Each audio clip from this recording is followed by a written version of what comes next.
Imaginez un instant qu'un ordinateur puisse lire tout Wikipédia, par exemple, et que non seulement il comprenne les mots, mais qu'il saisisse aussi tous les liens, toutes les connexions invisibles qui les unissent. C'est exactement ce qu'on va explorer ensemble. Comment on peut transformer cet océan de texte brut en une véritable connaissance bien structurée. Alors quand on lit cette phrase, notre cerveau fait le travail sans même y penser. On comprend tout de suite qui, quoi, où, quand.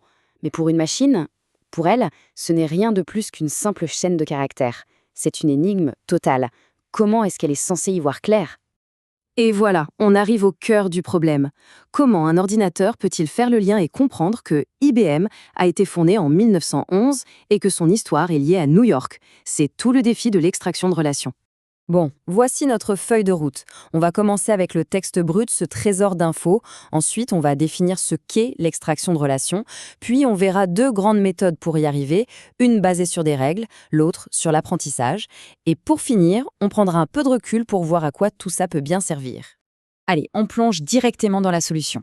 Pour mettre de l'ordre dans ce fouillis de mots, il existe une technique vraiment puissante qu'on appelle l'extraction de relations. Pour faire simple, c'est un peu comme si on apprenait à l'ordinateur à jouer au point à relier. D'abord, il identifie les concepts importants, ce qu'on appelle les entités, et ensuite, il trouve et il nomme le lien qui existe entre eux. C'est comme ça qu'on transforme de l'information brute en connaissances réellement utilisables. Et regardez le résultat. Notre fameuse phrase sur IBM, qui était si complexe, est maintenant parfaitement décomposée en triplé. C'est simple et clair. Fondé en IBM 1911. Situé à IBM, New York. Voilà, c'est propre, c'est structuré, et surtout, c'est directement exploitable par une machine. Ça montre bien toute la puissance de cette approche. Alors, comment on fait ça concrètement? Voyons la première grande méthode. C'est une approche un peu à l'ancienne, qu'on pourrait comparer au travail d'un détective qui cherche des indices très très spécifiques. L'idée, ici, c'est de tout coder à la main. On va donner des règles très précises à la machine. On lui dit, écoute, à chaque fois que tu vois cette structure de phrase ou ces mots-clés-là, eh bien, ça signifie probablement qu'on a affaire à telle ou telle relation.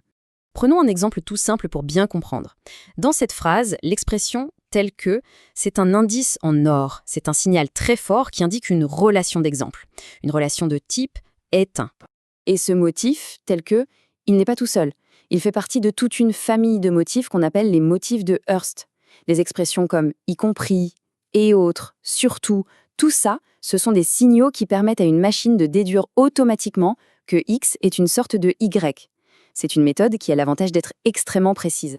D'accord, mais que se passe-t-il quand les motifs sont beaucoup plus subtils ou quand ils sont cachés? C'est là qu'intervient la deuxième grande méthode, l'apprentissage automatique. Cette fois, au lieu de lui donner les règles, on va laisser la machine les trouver toute seule. En gros, ça se passe en 3 étapes. D'abord, on nourrit la machine avec des milliers et des milliers d'exemples où des humains ont déjà fait le travail d'identifier les relations. Ensuite, le modèle analyse tout ça et il apprend à repérer les caractéristiques communes, les schémas récurrents. Et enfin, une fois qu'il est entraîné, il est capable d'appliquer tout ce qu'il a appris pour prédire les relations dans de toutes nouvelles phrases. Mettons ça en pratique. On prend une nouvelle phrase. Ici, on a 2 entités qui nous intéressent. American Airlines, qui est une organisation, et Tim Wagner, qui est une personne. La machine doit donc répondre à cette question. En se basant sur tous les exemples qu'elle a déjà vus, quelle est, selon elle, la relation la plus probable entre cette entreprise et cette personne?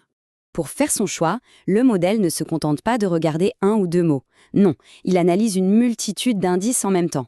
Par exemple, les types d'entités, ici une organisation et une personne, c'est déjà un indice très fort. Les mots qui se trouvent entre les deux, comme porte-parole, c'est absolument crucial. Et même la structure grammaticale de la phrase va jouer un rôle. C'est une analyse qui prend en compte plein de facteurs différents. Et après avoir soupesé tous ces indices, le modèle arrive à une conclusion. En combinant tous ces éléments, il prédit, avec un haut degré de confiance, que la relation ici est une relation d'emploi. Autrement dit, Tim Wagner travaille pour American Airlines. On a donc vu 2 approches bien distinctes. Alors, laquelle est la meilleure? Eh bien, ça dépend. L'approche par règle, c'est super précis, mais ça manque de flexibilité et ça peut rater plein de choses. L'apprentissage automatique, lui, est bien plus puissant pour découvrir des liens qu'on n'aurait jamais vus, mais il a besoin d'une quantité astronomique de données pour être entraîné. Souvent, en pratique, les meilleures solutions combinent un peu des deux. Bon, maintenant qu'on a vu le comment, on va se poser la question du pourquoi. Pourquoi est-ce si important de passer tout ce temps à extraire des relations? Prenons un peu de hauteur pour voir en quoi ça change la donne. L'échelle est vertigineuse. Des projets comme DBpedia, par exemple, utilisent ces techniques pour lire l'intégralité de Wikipédia et le transformer en une immense base de connaissances, avec plus d'1 milliard de faits, tous connectés les uns aux autres. C'est un peu comme si on construisait le cerveau numérique de l'humanité, fait par fait. Et les applications concrètes, on les retrouve un peu partout.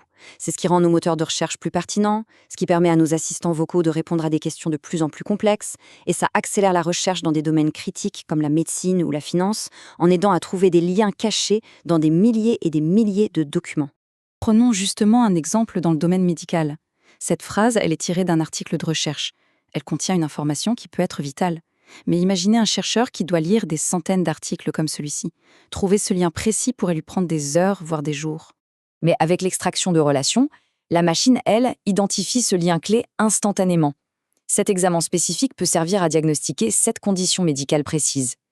Et si on fait ça à très grande échelle, sur des milliers d'articles, on peut commencer à cartographier toutes les relations entre les maladies, les traitements, les diagnostics et potentiellement accélérer de manière spectaculaire la découverte médicale.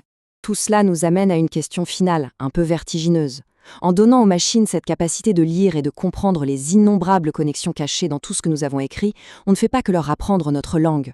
On se dote d'un outil radicalement nouveau pour découvrir des connaissances qui étaient là, sous nos yeux, mais qu'on n'avait jamais vues.